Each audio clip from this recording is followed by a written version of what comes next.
Welcome to the Statman and Robin podcast. We are the dynamic duo of Baltimore sports history coming to you over the Sports History Network. I'm Jim Johnson, the Statman, with my partner Robin Haynes. And Robin, we're going to get a little bit obscure this episode, aren't we? We sure are. We sure are. Yeah, we're going to be talking about the United States Football League. And folks, we're not talking about the current United States Football League. I can't say I pay a lot of attention to that personally. Um, but if you Right like there with you. following the USFL these days, that's great. But there was in the 1980s a previous version of the United States Football League. And we're going to talk about um, history of that league and the Baltimore connection, believe it or not. Um, Kind of, sort of. yes. Yes. Um, yeah, so the USFL, was formed as a spring alternative to the NFL starting in 1983. Their season ran from March to June. Um, and the league was in existence for three seasons: 1983, 84, and 85. Um, the consensus was, I remember hearing the league referred to as kind of like triple A minor leagues for the NFL, and that did bear out in terms of some players and coaches getting established in the USFL, and then either after the league folded or while the league was in existence, they moved on to the NFL. Um, but some interesting things about that league, they did play an 18 game schedule. So they were ahead of the curve there because the NFL was still playing a 16 game schedule back then. Um, they did have a TV contract with ABC and ESPN. And today we think of ABC and ESPN as being, basically one, Right. one organization or whatever. They were separate back then. Oh, Um, yeah. but ABC had the broadcast rights, and ESPN had cable rights. And another notable thing in 1985, in the third and final season of the league, they did adopt instant replay, and it was very, very close to what instant replay is these days. So they were ahead of the What's that curve there a meant? little bit. Yeah. Um, but one of the teams in the league was the Philadelphia Stars, and they were, one of the best teams in the first couple of years. In '83, the first season, they got to the championship game. They lost. And in '84, they got to the championship game again and won. Who was their coach? Jim Mara. Yes, Jim Playoffs? Mara. Playoff. Playoffs? Well, you know what? He was the coach of the Stars for all 3 years they were in existence, and they made the playoffs every year. They had a 7-1 postseason record. Yeah, they were a USFL dynasty. Absolutely. I was going to, well, I was going to kind of mention that maybe towards the tail end of things. You want to call them a dynasty for a league that was only in existence for 3 years? I That's why I mean, said ish. I mean, a dynasty light, maybe. yeah. You win the championship 2 out of 3 years, and you play in the championship game, and the only year that you didn't win it all. Um, yeah. We'll have to think about the definition of dynasty there. Yeah, it'd be a narrow definition. Yeah. Right. Um, but anyway, they played in Philadelphia, and they had some notable players. Chuck Fusina was the quarterback.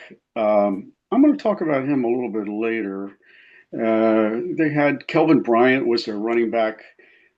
Sam Mills was on defense. Sean Landetta was a punter. So some of those names might sound familiar to NFL fans if you really didn't get into the USFL. But they were basically known for ball control and really stout defense. Um, so in '85, the league did develop a plan to play start playing in 1986 in the fall, a fall schedule. And that kind of doomed the league, Yeah. as it turned out. But what ended up happening with the Philadelphia franchise, the owner, knowing that there was this plan to play in the fall in 86, well, that was going to conflict with the Philadelphia Eagles. Right. Um, so they kind of proactively, I guess you could say, decided to move the franchise to Baltimore. We have the Baltimore Stars um, for the 1985 season. And they mistakenly thought that it was going to be okay to play in Memorial Stadium because they still had the spring schedule in 1985. Right. That didn't exactly work out. Uh, Edward No, Bennett. there's an accounting phrase that you use, due diligence. Before you make a move, they didn't do it. They sure didn't. They sure didn't. So again, they were hoping to play, in Memorial Stadium in the spring. Um, but Edward Bennett Williams, who was the owner of the Orioles at the time, he said no way. And here's the thing: you have to remember, just in March of 1984, that's when the moving vans left Right. Baltimore and the Colts moved to Indianapolis. So the nobody in Baltimore sports world, the mayor, nobody wanted to tick off Edward Bennett Williams, the owner of the Orioles, because he was already making it known, thinking about maybe moving this team to Washington because Oh, yeah. That remember was the constantly Senate, hanging over the franchise, wasn't it? right? The Senators were long gone, and so that was another thing that was a big topic of discussion once in a while when it came to the Orioles. Are they going to stay? Are we going to lose the Orioles? So there was no way they were going to let a USFL team play in Memorial Stadium in the spring when the Orioles were already established. So we've already determined we're moving the team to Baltimore. Where are we going to play? Oops. Oops. They didn't have very many choices, did they?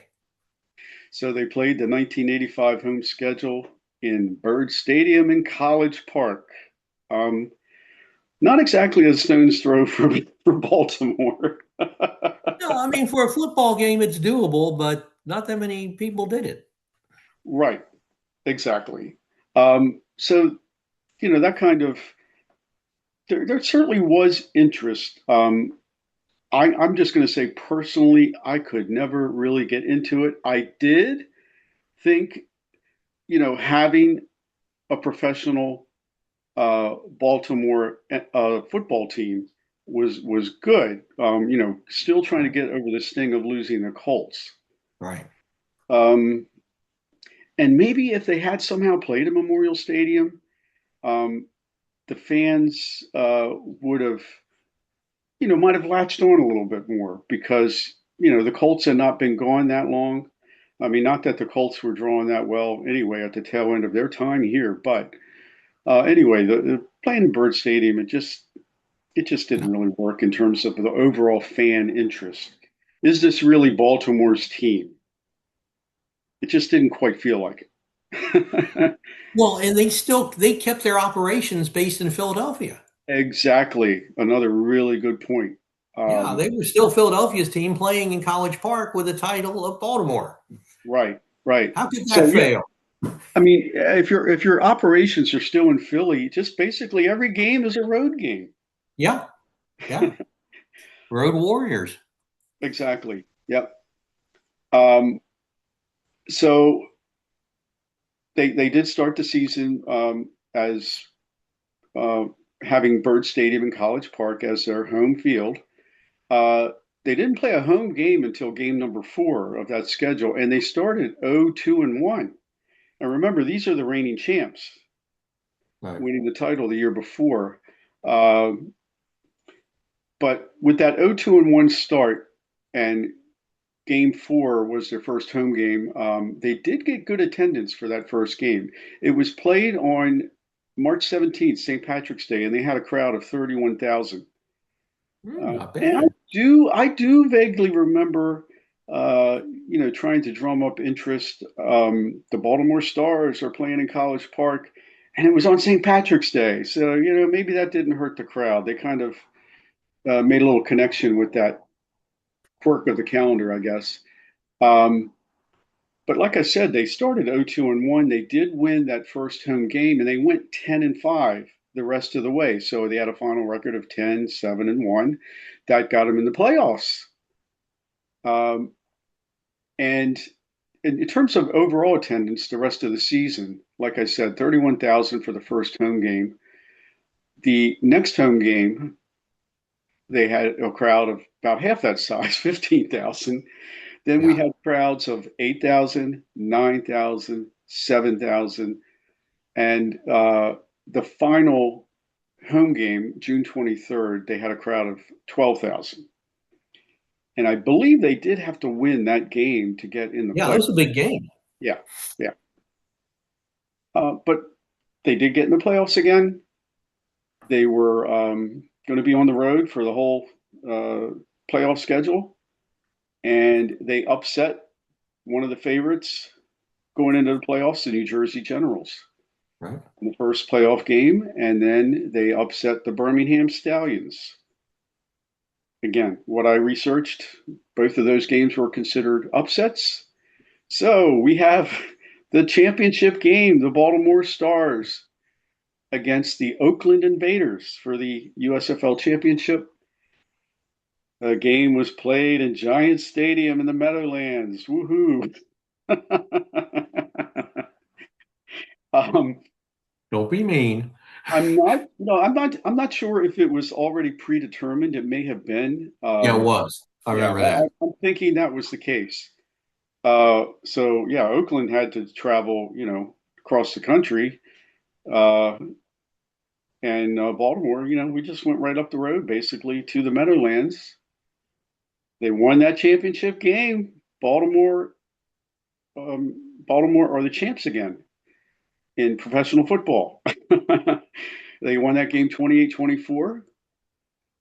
Unfortunately, that ended up being the final USFL game ever played. It's just as well they weren't planning on having a parade because where would they have had it? Ah, hold that thought. Hold that thought, stat man. Okay. I've got I've got more to come about a Oh, parade. Yeah. okay. So the hope of the owners of the league was um, this plan for a fall schedule in 1986. Um, like I said, the owners hoped when they moved the team to Baltimore that having the Baltimore Stars play in the fall at Memorial Stadium would really draw the Colts fans. We've got fall football in Baltimore Yeah. where the Colts used to play.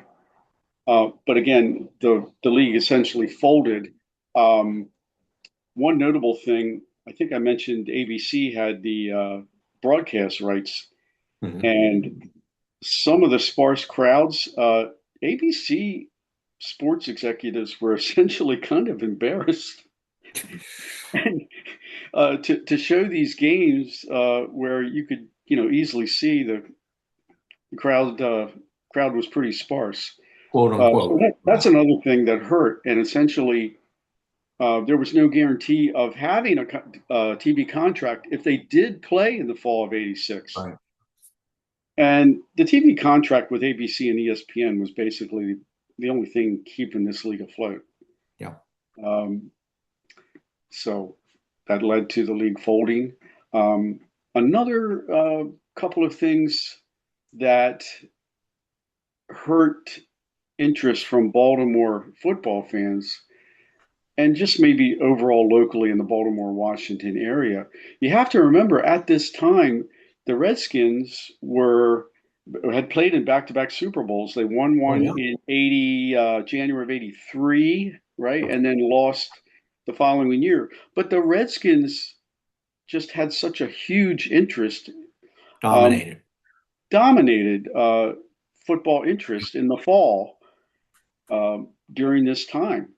So I'm not, if it had panned out that they could play the fall of '86 at Memorial Stadium, um, yeah, maybe it would have worked out. But anyway, it never materialized because the league folded. Um, so personally, one thing I also remember, I just kind of had a hard time warming up to the whole concept. I did think it was really cool that Baltimore got a team. They Yeah. were called the Baltimore Stars and all that. Chuck Fusina was the quarterback, and I had a vivid memory. Uh, he played at Penn State, and in 1978, late in the year, I believe it was November, the Maryland Terrapins were 8-0, and Penn State was also undefeated. And their annual rivalry, if you want to call it that when you Quote lose unquote. every Yeah. year. It doesn't matter how good your team is. Yeah. But Maryland was ranked number 5 going into that Penn State game, and that game was played at State College. But I remember hearing a clip from Chuck Fusina, and they were having some sort of like pep rally, probably the evening before the game. Mhm. And Chuck Fusina is the star quarterback. He was number 2 in the Heisman that year. Um, but during this pep rally, I heard a clip. Chuck Fusina basically pretended he misspoke. He referred to the Terps as the Twerps. Oh.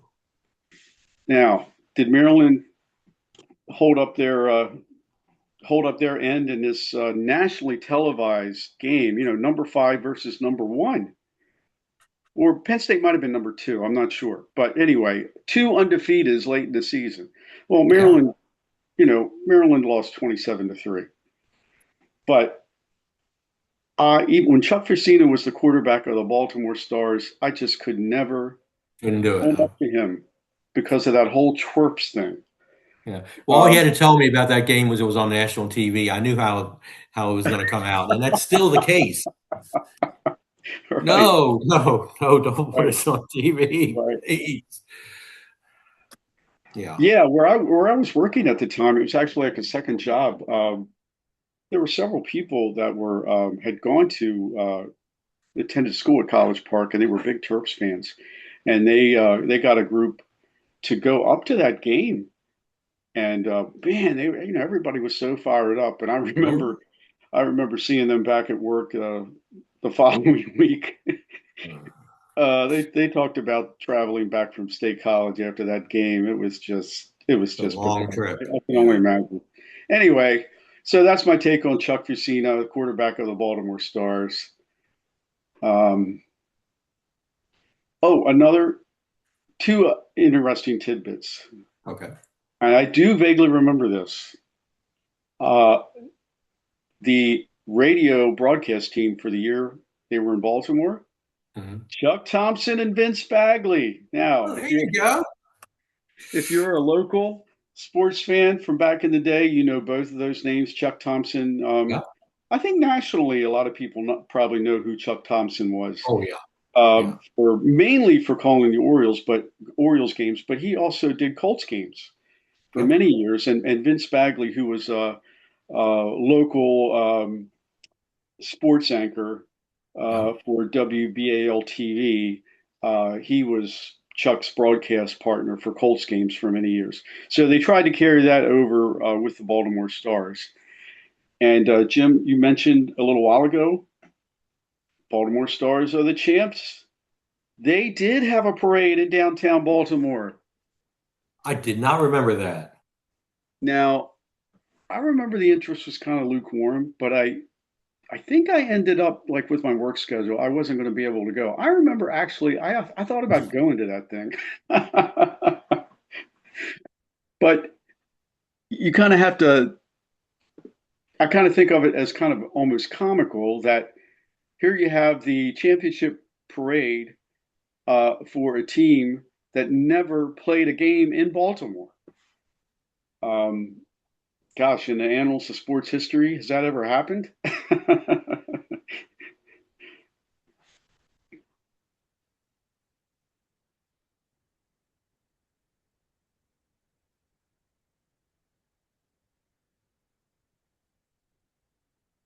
Minor technical difficulty here. Okay, here we go. Let's see if we are good. Yes. Okay. Sorry. Beer That's was about okay. ready to run out of juice. Oh, okay.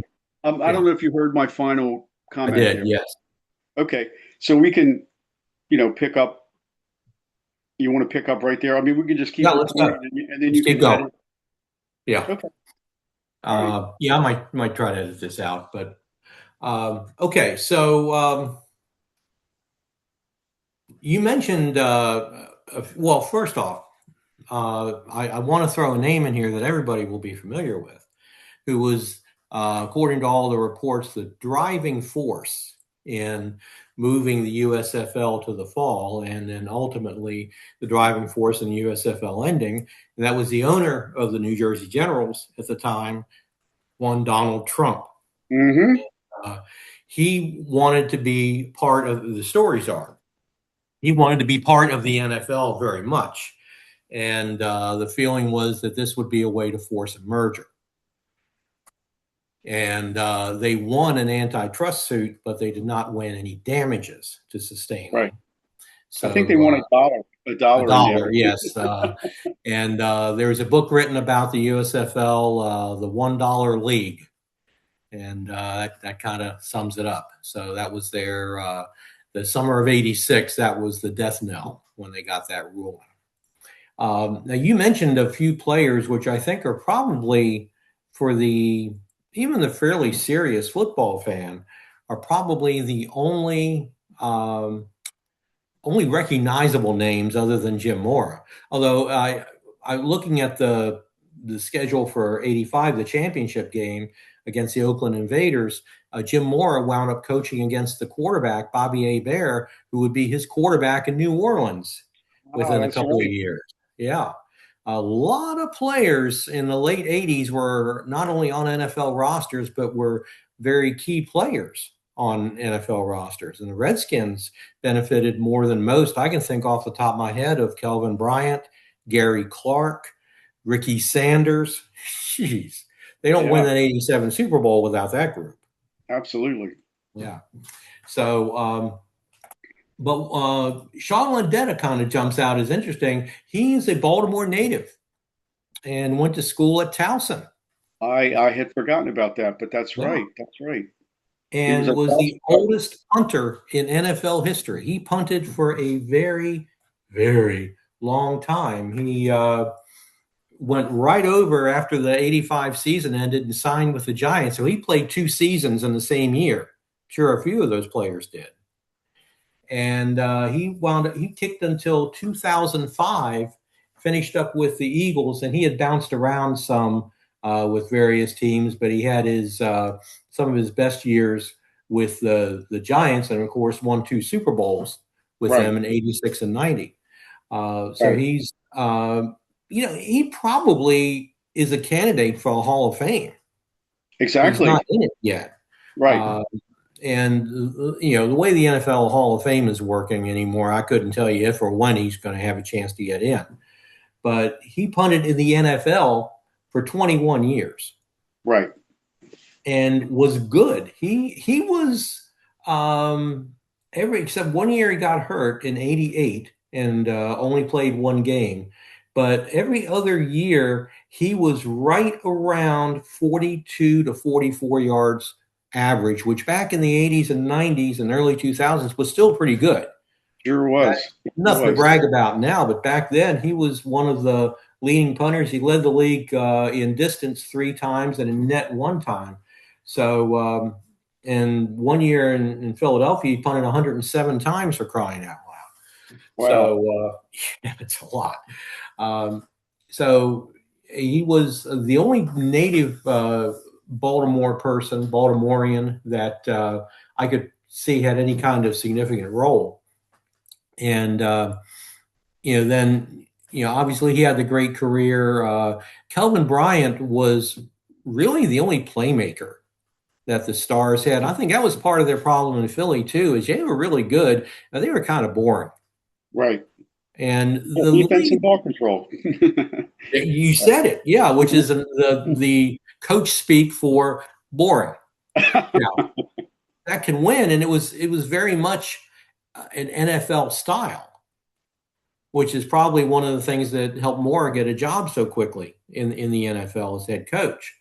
But yeah, they were kind of, in the games they lost in '85, they generally scored 10 points or less. But, Hmm. uh, Kelvin Bryant had 1,200 yards in '85, rushing, and 12 touchdowns. And he also caught 40 passes, 4 touchdowns.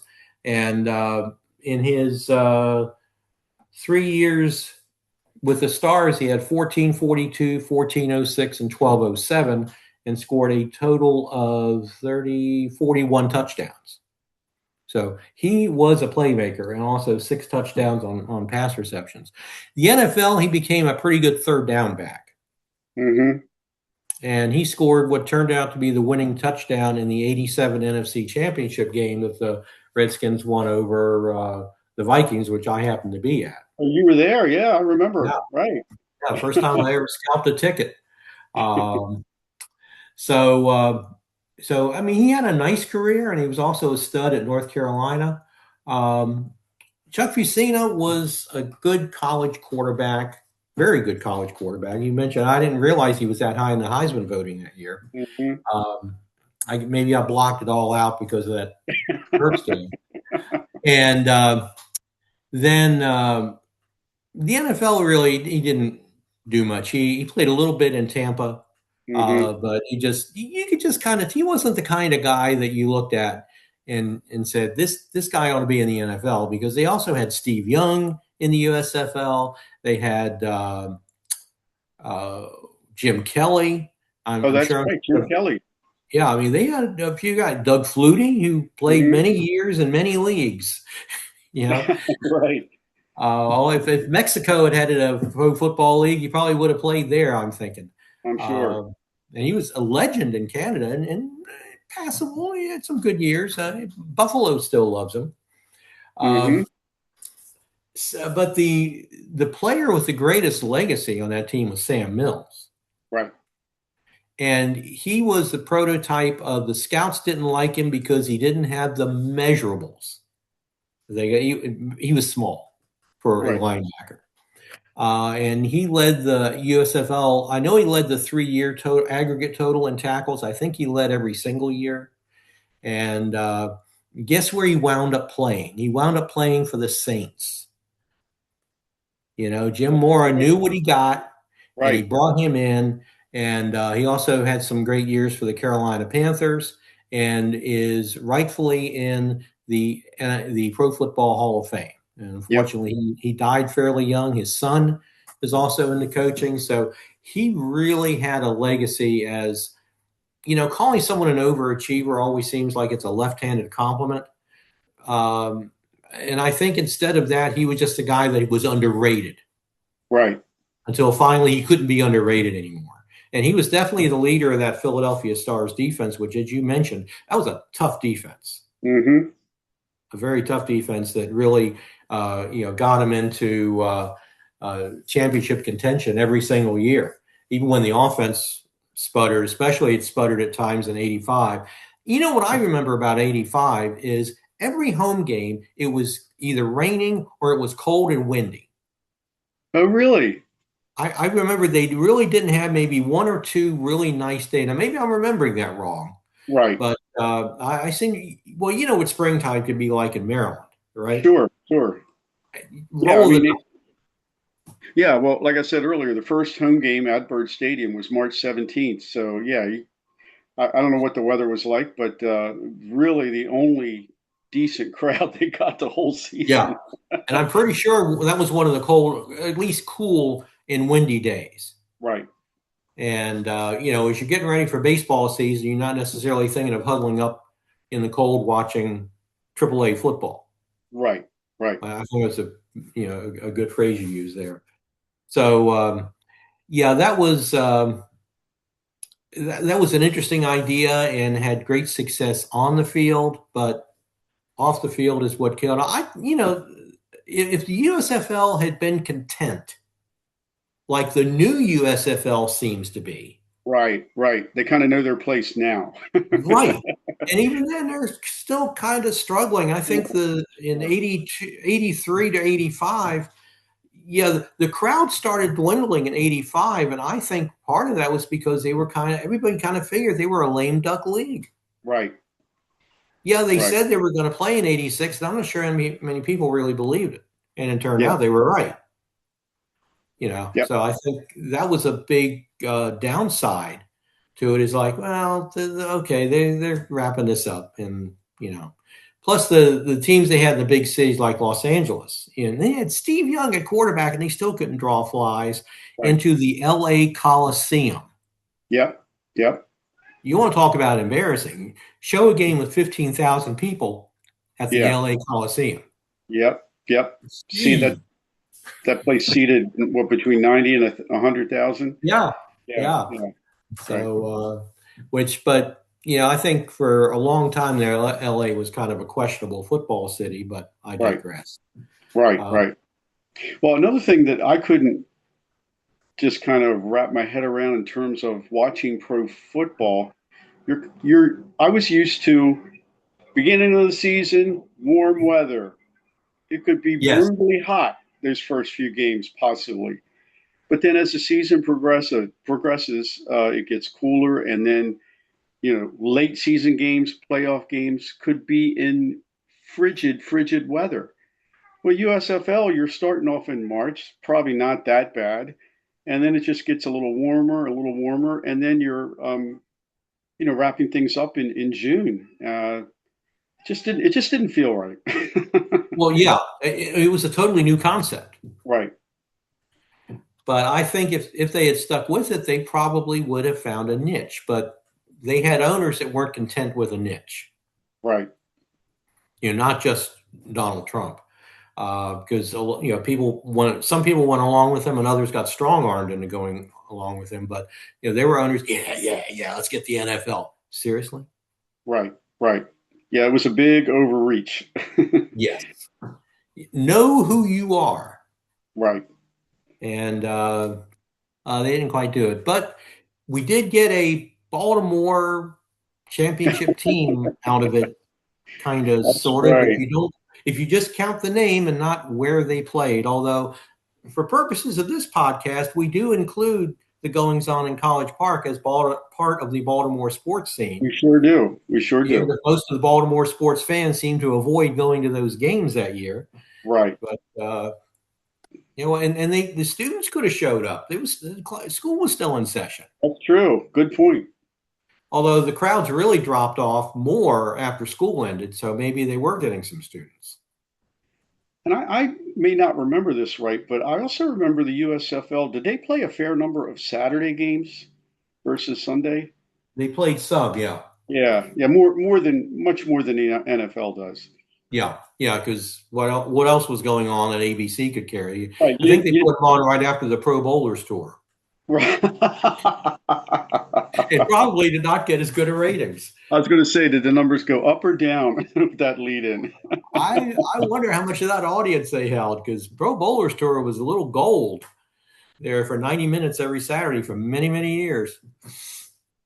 So, we hope, folks, that you have enjoyed this little trip into obscurity, but it certainly, as so much sports obscurity is interesting and has its own weird little stories and Right. political intrigue and what have you. So, who knew that the future president of the United States was going to be involved in the USFL? I doubt he even knew that. But anyway, there's stories and many stories to tell. There's been a handful of books written about them, so you can enjoy those. But we've given you a little glimpse into the Baltimore part of that story. It's a small glimpse because it was a small part, but we hope you enjoyed it. So, Robin, thanks for the homework you did on that. And for our listeners, we hope you've enjoyed this episode of the Statman and Robin podcast. If you have any questions, ideas, feedback, you can email us at statmanandrobin@gmail.com. And remember, it's good to look back as long as you live forward. Thanks for joining us. Yeah.